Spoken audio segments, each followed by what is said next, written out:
우리 함께 찬송하겠습니다. 찬송가 290장 우리는 주님을 늘 배반하나. 우리 함께 290장 찬송합니다. 우리는 주님을 늘 배반하나 내 주 예수 여전히 날 부르사 그 참되신 사랑을 베푸시나니 내 형제여 주님을 곧 따르라. 주 널 위해 비네 주 널 위해 비네 주 널 위해 비네 항상 비시네. 주께서 풍성한 은혜를 내려 내 영혼이 나날이 복받으니 주 예수를 너희도 구주로 섬겨 곧 따르면 풍성한 복 받겠네.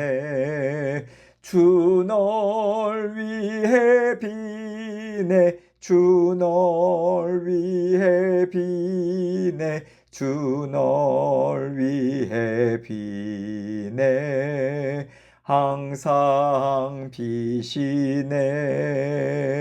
무거운 짐 지고 애타는 인생 주 예수께 돌아와 곧 쉬어라. 내 주 예수 너희를 돌보실 때에 참 복락과 의가 넘치겠네. 주 널 위해 비네 주 널 위해 비네 주 널 위해 비네 항상 비시네. 아멘. 기도하겠습니다. 하나님 아버지 감사합니다. 오늘도 아버지 하나님께서 새날 주셨습니다. 새로운 은혜로 새 힘으로 새 능력으로 아버지 하나님께서 저희 모든 성도들을 지켜 보호해 주실 것을 믿고 감사드립니다. 다 주님께 올려드립니다. 주님께서 주의 몸된 교회 주인 되어 주시고 아버지 하나님 가정의 가장 되어 주시며 아버지 하나님께서 저희 모두를 일거수일투족 살피시며 도우시고 함께 하시고 인도하여 주옵소서. 아버지 하나님께서 말씀을 통해서 우리 각자에게 음성 들려주십니다. 주님의 말씀 기억하고 오늘도 주님과 함께 말씀으로 동행하는 승리의 삶 될 수 있도록 은총 베풀어 주옵소서. 예수 그리스도의 귀하신 이름으로 기도합니다. 아멘. 하나님 말씀 예레미야서 29장 10절로 14절입니다. 예레미야서 29장 10절로 14절 제가 읽습니다. 여호와께서 이와 같이 말씀하시니라. 바벨론에서 70년이 차면 내가 너희를 돌보고 나의 선한 말을 너희에게 성취하여 너희를 이곳으로 돌아오게 하리라. 여호와의 말씀이니라. 너희를 향한 나의 생각을 내가 아나니 평안이요 재앙이 아니니라. 너희에게 미래와 희망을 주는 것이니라. 너희가 내게 부르짖으며 내게 와서 기도하면 내가 너희들의 기도를 들을 것이요 너희가 온 마음으로 나를 구하면 나를 찾을 것이요 나를 만나리라. 이것은 여호와의 말씀이니라. 나는 너희들을 만날 것이며 너희를 포로된 중에서 다시 돌아오게 하되 내가 쫓아 보내었던 나라들과 모든 곳에서 모아 사로잡혀 떠났던 그곳으로 돌아오게 하리라. 이것은 여호와의 말씀이니라. 아멘. 하나님께서 예레미야를 통해서 바벨론 포로 기간이 70년이라는 것을 알려주시면서 70년의 기한을 주신 이유가 무엇인지를 가르쳐주고 있어요. 10절입니다. 여호와께서 이와 같이 말씀하시니라. 바벨론에서 70년이 차면 내가 너희를 돌보고 나의 선한 말을 너희에게 성취하여 너희를 이곳으로 돌아오게 하리라. 하나님의 말씀을 믿지 못하고 서성거리는 이스라엘 백성들에게 바벨론 땅에서 사는 것을 두려워하지 말고 평안히 살아라. 내가 그 땅에서도 너희를 돌볼 것이니 너희가 생각하는 것처럼 내가 재앙을 주는 것이 아니다. 이 일은 반드시 끝이 있으니 소망을 가져라. 이 위로의 말씀을 주고 계십니다. 하나님께서는 이스라엘 백성들만 바벨론 땅에 밀어넣고 너희가 그동안 어떻게 살았는지 한번 너희의 죄를 깨달아 봐. 이렇게 하시는 게 아니라 하나님도 바벨론 땅에서 그들과 함께 거하시면서 그들이 그 땅에서 잘 정착해서 살아가도록 계속해서 돌보고 은혜와 복을 베풀어 줄 것이라는 말씀인 거죠. 나의 선한 말을 너희에게 성취하겠다. 하나님께서 이스라엘 백성들에게 그 땅에서 집 짓고 정착해서 텃밭을 만들고 열매를 먹어라. 결혼해서 아들, 딸을 낳고 자녀들도 결혼시켜서 자녀를 낳게 해라. 너희는 번성해야 되고 쇠퇴해서는 안 된다고 말씀하셨어요. 이 얘기는 하나님께서 열매도 주시고 자손들도 주시고 그 땅에서 그들이 번성하도록 계속해서 은혜와 복을 베풀어 주시겠다는 약속이 전제된 거거든요. 그래서 그 땅에서 걸출한 하나님의 자녀들도 나오고 학자들도 나오고 고관들도 나오지 않습니까? 하나님은 하나님의 자녀들은 결코 사그러지지 않는다라는 것을 그 땅의 모든 백성들에게도 보여주시고 이스라엘 백성들에게도 보여주시면서 하나님의 자녀라는 정체성을 놓치지 않도록 힘을 불어넣어 주고 계세요. 11절입니다. 여호와의 말씀이니라. 너희를 향한 나의 생각을 내가 아나니 평안이요 재앙이 아니니라. 너희에게 미래와 희망을 주는 것이니라.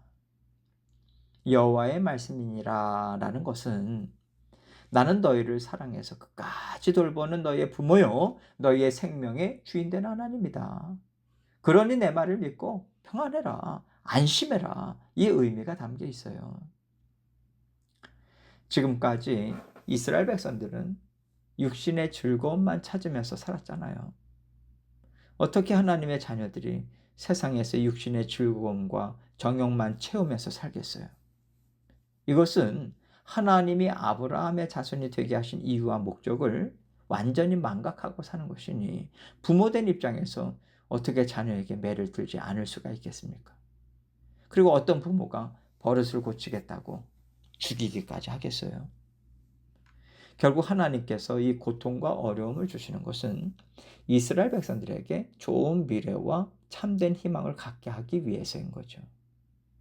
이런 하나님의 성품과 마음을 이번 기회를 통해서 그들이 잘 깨닫게 된다면 하나님이 인도하시는 대로 의심이나 두려움이 아니라 선하심을 믿고 좀 더 수월하게 쫓아갈 수 있지 않겠습니까? 이것이 하나님과 이스라엘 백성들과의 진정한 관계의 회복인 것이고요. 하나님 나라의 기초가 되는 것이죠. 눈으로 볼 때는 망한 것 같지만 사실은 이스라엘은 회복되고 있고 또 살아나고 있다는 말씀인 것입니다. 12절입니다. 너희가 내게 부르짖으며 내게 와서 기도하면 내가 너희들의 기도를 들을 것이요. 이스라엘 백성들이 하나님께 기도나 했겠습니까? 그들이 마음의 원함이나 그들의 형편을 얘기하면서 바라고 구했던 것은 그들이 몰래 섬겼던 이방신들이겠죠. 그리고 또 이스라엘 땅에서 그들이 이방신들과 우상을 섬기고 마음이 딴 데가 있으면서 외부로부터 침입이 있거나 어려움이 있을 때는 하나님한테 하나님이 뭐 하시는 거냐고. 이스라엘을 지켜주셔야죠. 하나님이 안 하시니까 저희가 자꾸 이방신을 찾게 되는 거 아닙니까? 오히려 이렇게 하나님께 책임을 전가시키잖아요. 그러나 바벨론 사람들에게 유대인이라고 무시당하고 핍박받고 하면서 우리는 하나님의 자녀들이구나. 우리에게는 하나님이 주신 말씀이 있었지. 이런 하나님의 백성이라는 정체성을 찾기 시작하는 것을 볼 수 있습니다. 바벨론 땅에 가서야 비로소 그들은 겸손히 하나님 앞에 꿇어 엎드려요. 하나님 도와주십시오. 저희를 도와주실 수 있는 분은 하나님밖에 없습니다. 이 진정한 부르짖음이 있을 때 하나님은 당연히 기쁨으로 응답하시죠. 이 관계 회복이 바벨론 땅에서 있게 됩니다. 13절로 14절입니다. 너희가 온 마음으로 나를 구하면 나를 찾을 것이요 나를 만나리라. 이것은 여호와의 말씀이니라. 나는 너희들을 만날 것이며 너희를 포로된 중에서 다시 돌아오게 하되 내가 쫓아보내었던 나라들과 모든 곳에서 모아 사로잡혀 떠났던 그곳으로 돌아오게 하리라. 이것은 여호와의 말씀이니라. 이 말씀을 보면요, 나를 만날 것이다. 내가 너희를 만나줄 것이다. 돌아오게 해서 내가 너희와 함께 살 것이다. 계속해서 이 말씀을 주고 계시거든요. 그러니까 하나님은 이스라엘 백성들이 하나님과 사귐을 갖고 동행하는 동반자의 삶을 살기를 간절히 원하신다는 것을 우리는 알 수 있어요. 그들이 부패하고 나라를 빼앗기게 된 이유는 하나님을 만나는 삶을 살지 않았기 때문이라고 강조하시는 거죠. 하나님은요, 하나님 나라 백성, 하나님의 자녀, 하나님이 돌보시는 가정, 하나님이 주인 되신 교회. 이것은 하나님과의 만남이 있을 때만 그 정체성을 유지하고 세워갈 수 있다라고 하는 것을 말씀해 주시는 것입니다. 하나님께서 교회를 세워주셨어. 건물도 있어. 목사도 있어. 성도도 있어. 그러니까 하나님의 나라지.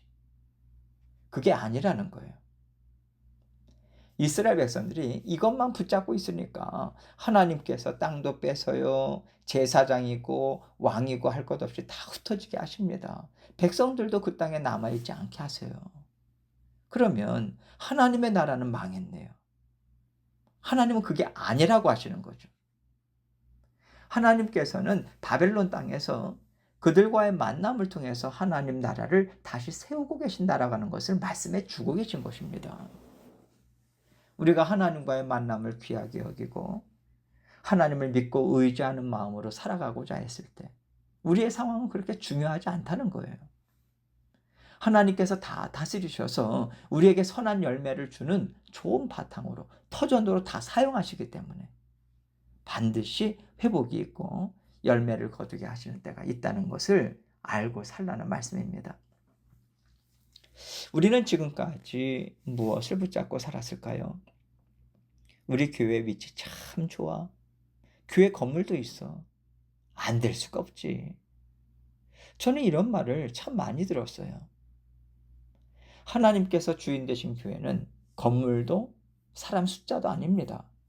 성도 한 심령 한 심령이 하나님은 나의 생명의 주인이시고 주의 몸을 이루는 지체들로 저희를 불러 모아 주셨으니 감사합니다. 이 마음으로 살기를 하나님 바라세요. 이게 교회고 이게 하나님 나라인 거죠.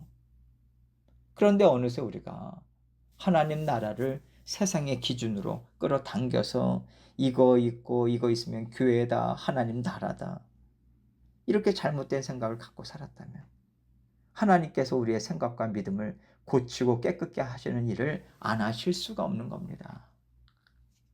교회는요, 주님의 십자가의 보혈, 하나님의 크신 사랑, 은혜, 말씀, 하나님의 전적인 주권, 이것들이 밑바탕이 되어 있어야 하거든요. 그래야 하나님께서 거기에서부터 하나하나 쌓아 올리실 수 있는데 그 바탕이 세상의 육신의 욕망이고 사람의 생각이고 사람의 능력이라면 하나님 나라를 쌓아 올릴 수가 없잖아요. 건물이 올라가면 올라갈수록 세상만 드러나지 않겠습니까? 그래서 우리의 인생에도 우리 교회에도 하나님께서는 이런 일을 하실 수밖에 없는 거죠. 문제는 그럴 때 우리가 감당할 수 있겠는가 이겁니다.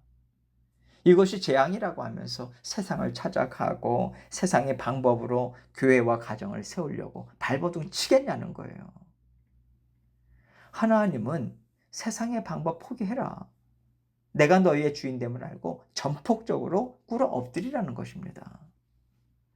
하나님께서 하십니다. 이 마음으로 우리 마음을 붙들어 매고 하나님이 주신 상황에서 하나님이 우리와 함께 하심을 믿는 믿음으로 살아내라는 거예요. 하나님은 그 삶을 살아내라고 기한을 정해 두고 계십니다. 하나님은 반드시 우리를 회복시키세요. 고난은요, 회복의 전제 조건입니다.